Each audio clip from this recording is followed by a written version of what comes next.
Bonjour à tous et bienvenue dans cette nouvelle vidéo. Ça fait déjà un petit bout de temps où je n'ai pas fait de vidéo consacrée à la mythologie égyptienne.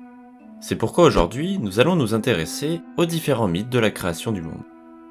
Alors bien évidemment, la mythologie égyptienne est très complexe, bien différente des autres mythologies. Il existe de nombreux mythes qui s'entremêlent et qui se contredisent avec une quantité énorme de divinités, des plus anciennes aux plus récentes, et qui d'ailleurs représentent à peu près tous les éléments de la vie et de la nature. Mais pas de panique, à travers cette vidéo, nous allons essayer de décortiquer cette mythologie et d'avoir un aperçu plus global et plus simple. J'aimerais aussi rappeler que ces différents récits mythologiques peuvent parfois être incohérents. Il ne faut donc pas toujours chercher de la logique, c'est parfois absurde et pas sensé. Mais c'est ce qui fait le charme de cette mythologie égyptienne, où depuis tout petit, nous connaissons le mythe d'Osiris et d'Isis, ou encore le mythe d'une nouvelle vie dans l'au-delà. Concernant le déroulé de cette vidéo, nous allons d'abord nous intéresser à la définition même de la cosmogonie égyptienne, puis nous découvrirons ensuite une par une ces différentes cosmogonies. Bref, c'est parti pour cette nouvelle vidéo portant sur les mythes de la création du monde en Égypte antique. Bon visionnage.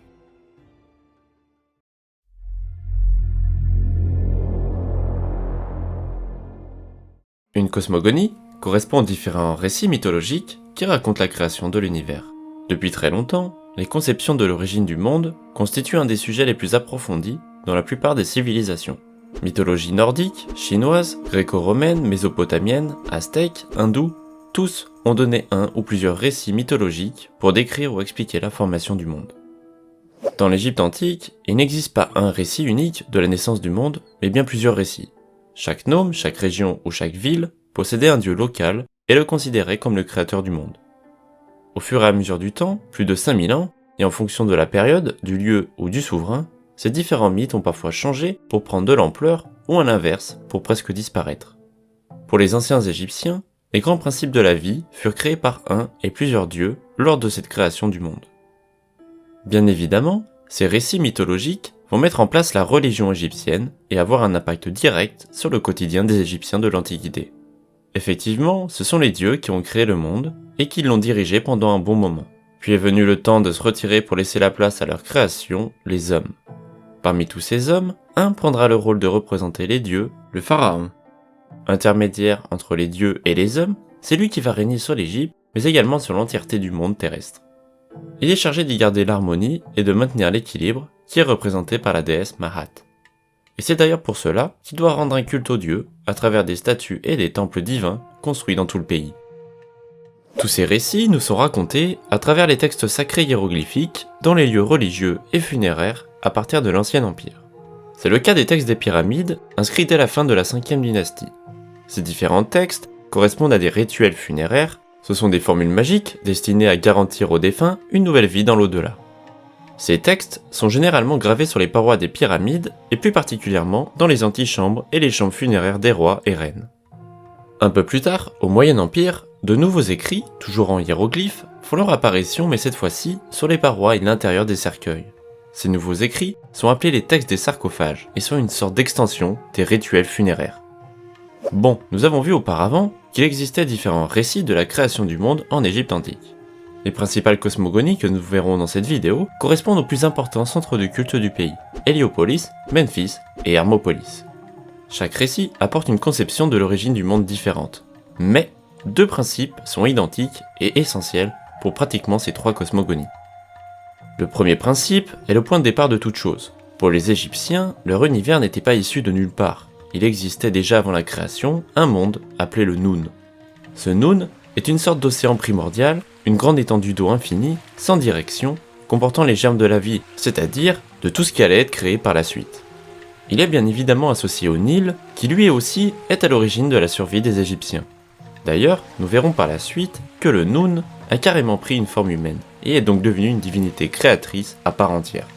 Et c'est donc de cet océan primordial que vont naître les dieux créateurs. Le Noun fut même appelé le père des dieux. Et c'est ce deuxième aspect, cette croyance d'un principe créateur, qui sera repris dans toutes les cosmogonies égyptiennes. Effectivement, chaque centre religieux du pays aura son démurge, son créateur de l'univers.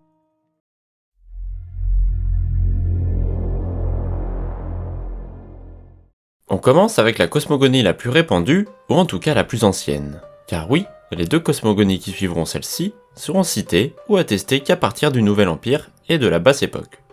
Concernant la cosmogonie héliopolitaine, j'ai déjà réalisé une vidéo consacrée entièrement à celle-ci. D'ailleurs, je vous conseille vraiment d'aller la voir, car elle est parfaitement complémentaire avec la vidéo d'aujourd'hui, et en plus, vous pourrez en apprendre davantage sur la création du monde. Pour cette cosmogonie, je vais donc seulement vous faire un petit résumé. La cosmogonie héliopolitaine, comme son nom l'indique, provient de la ville d'Héliopolis, en égyptien Lounou, dans le XIIIe nome, en Basse-Égypte. Aujourd'hui, ce site se situe aux alentours de la ville du Caire. Héliopolis est considérée comme la ville solaire, on y adorait les divinités liées au soleil et au mythe du jour et de la nuit. Important centre religieux du royaume, c'est ici que 9 divinités, appelées l'Énéade héliopolitaine, vont être vénérées et symboliser la création du monde. Et c'est à partir du Noun qu'émerge de l'eau la butte primordiale, parfois appelée Ben-Ben, sur lequel le soleil apparaît pour la première fois et que le démiurge Atum se donne naissance. Par la suite, Atum, en se masturbant ou en crachant selon les mythes, donna naissance à 2 descendants. What? Le premier est Chou, le dieu de l'air sec, et est le symbole du souffle de la vie. La deuxième descendante est Tefnut, la déesse de l'humidité. Voici un extrait des textes des pyramides relatant cet événement. Atum est celui qui est venu à l'existence et qui s'est donc masturbé à Héliopolis. C'est dans son poing qu'il a placé son phallus, et c'est grâce à lui qu'il a créé un orgasme. Ainsi sont nés 2 jumeaux, Chou et Tefnut. Ce premier couple divin donna naissance à Geb, le dieu de la terre, des plantes et des minéraux, mais également à Nut, la déesse du ciel et la voûte céleste qui domine les hommes. Un amour fou va naître entre Geb et Nut et va par la suite donner naissance à 5 enfants. Très connus aujourd'hui, ce sont les dieux du cycle mythologique osirien. Le premier enfant est Osiris. Il est d'abord le dieu de la végétation, de la fertilité et de l'ordre, puis il deviendra par la suite le dieu des morts et de la résurrection éternelle. Horus l'Ancien est le deuxième enfant. Il est le dieu céleste et possède le caractère du soleil et de la lune. Attention, il ne faut pas le confondre avec Horus, le fils d'Osiris et d'Isis. Le troisième enfant est l'une des plus anciennes divinités égyptiennes, Seth, le dieu du désordre. Il est le maître du tonnerre, de la foudre et le seigneur du désert. Le quatrième enfant est la grande magicienne Isis. Déesse de la vie, elle incarne le pouvoir qu'a l'amour de vaincre la mort. Et pour finir, le dernier enfant est la déesse funéraire Nephthys. Elle est associée à la mort et au rite funéraire. La particularité de cette cosmogonie, c'est que l'Énéade héliopolitaine représente en fait tous les éléments primordiaux de l'univers. De cette Énéade va naître Horus, fils d'Osiris et d'Isis, qui deviendra par la suite le premier dieu à prendre le titre de pharaon et régnera sur l'Égypte.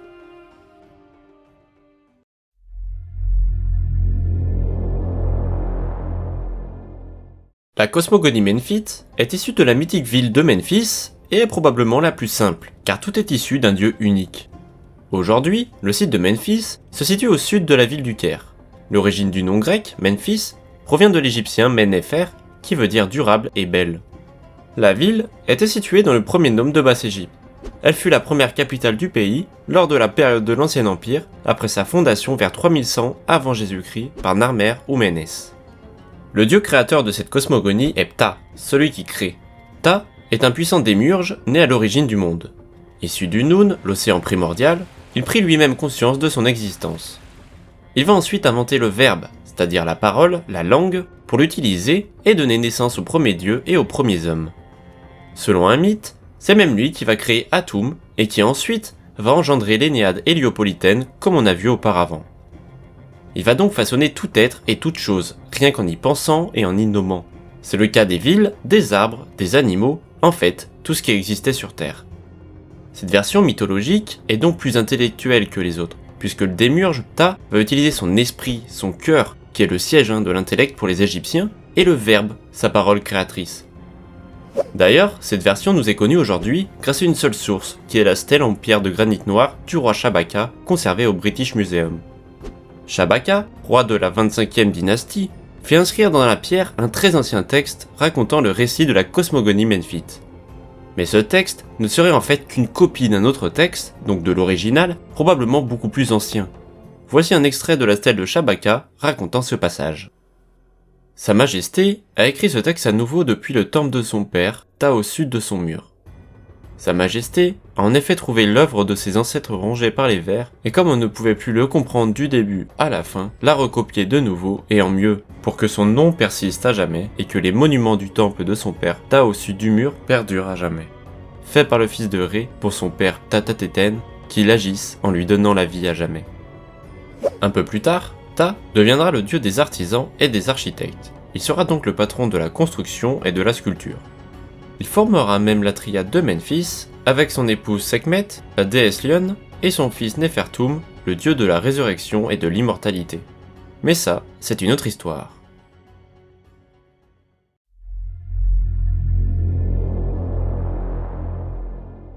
La cosmogonie hermopolitaine, comme son nom l'indique, provient de la ville d'Hermopolis, dans le 15e nome, en Moyenne-Égypte. Hermopolis est très connu pour avoir été le principal centre de culte de Thoth, le dieu de l'écriture et du savoir. Mais c'est surtout dans cette ville que fut élaborée la cosmogonie hermopolitaine. Il s'agit d'un ensemble de 8 dieux créateurs appelés Ogdoad. D'ailleurs, le nom d'Hermopolis en égyptien est Khémenou, ce qui veut dire la ville des 8. L'Ogdoad est composé de 4 couples de divinités symbolisant différents aspects du chaos avant la création. Un jour, ces 8 divinités jaillirent de l'océan primordial. Le premier couple est Nun et Nunet et représente l'eau initiale ou l'espace primordial. Le deuxième couple, qui représente cette fois-ci l'infini, est He et Hehet. Puis vient Kek et Keket, qui eux constituent les ténèbres. Non, ce n'est pas une blague, c'est bien leur vrai nom. Le dernier couple est Amon et Amonet, ce qui est caché. Les 4 hommes sont représentés avec des têtes de grenouilles, et les 4 femmes sont montrées avec des têtes de serpents. Le dieu d'Hermopolis, Thoth, aurait même été intégré à cette version de la création du monde. Voici un texte d'Edfou qui raconte la naissance de Thoth. Au sein de l'océan primordial apparut la terre émergée. Sur celle-ci, les 8 vinrent à l'existence. Ils firent apparaître un lotus, d'où sortirent Ré, assimilé à Chou. Puis il vint un bouton de lotus, d'où émergea une naine, auxiliaire féminin nécessaire que Ré vit et désira. De leur union naquit Thoth, qui créa le monde par le Verbe. C'est terminé pour cette nouvelle vidéo, merci de l'avoir regardée. J'espère qu'elle vous a plu et qu'elle vous a permis d'apprendre de nouvelles choses sur la mythologie égyptienne. Si t'as aimé la vidéo, n'hésite pas à t'abonner, à laisser un pouce bleu et un commentaire, cela permet de soutenir mon travail et de mieux référencer la chaîne. Comme d'habitude, tous les réseaux sociaux sont en description, alors n'hésite pas à venir nous rejoindre. Avant de vous quitter, j'aimerais vous remercier car nous avons passé les 1000 abonnés sur la chaîne, c'est juste énorme. Donc un grand merci à vous tous. Merci pour tout le soutien que vous m'apportez au quotidien, que ce soit sur la chaîne YouTube ou sur les réseaux sociaux. C'était Tout en Égypte et je vous dis à bientôt pour un nouvel épisode. Salut!